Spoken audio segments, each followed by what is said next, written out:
First, kita perlukan tepung beras dalam 1 cawan, gula dalam 1 cawan, air dalam 4 sukatan cawan ni, berwarna hijau dan pandan. Okay, now jom kita campurkan semua bahan-bahan ni.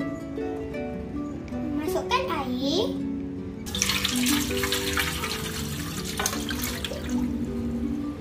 Masukkan daun pandan berwarna hijau dalam setengah sudu kecil.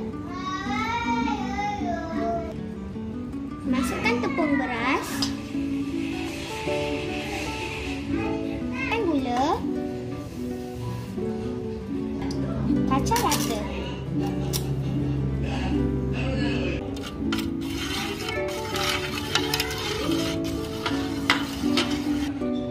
Okey, dah rata.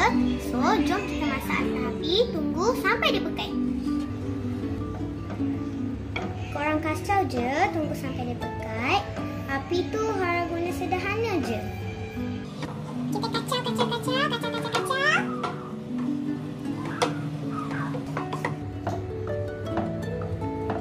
Okey, korang agak sampai kepekatan dia macam ni. Okey, harap guna bekas ni je.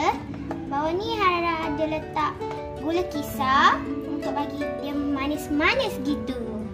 Okey, jom masukkan lapisan pertama. Okey, dah siap lapisan pertama.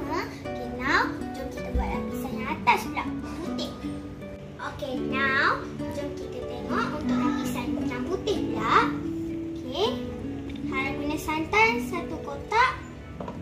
Nak bagi jadi 4 cawan, harap guna campur dengan air.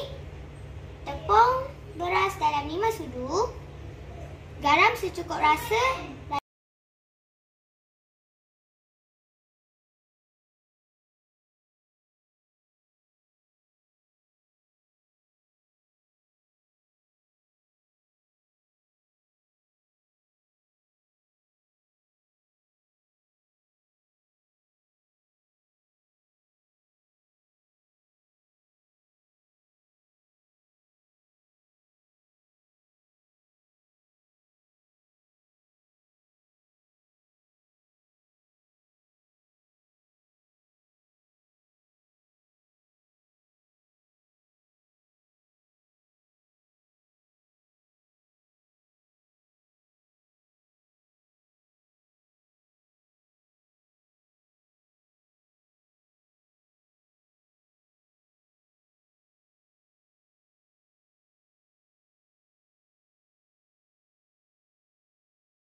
Sedapnya.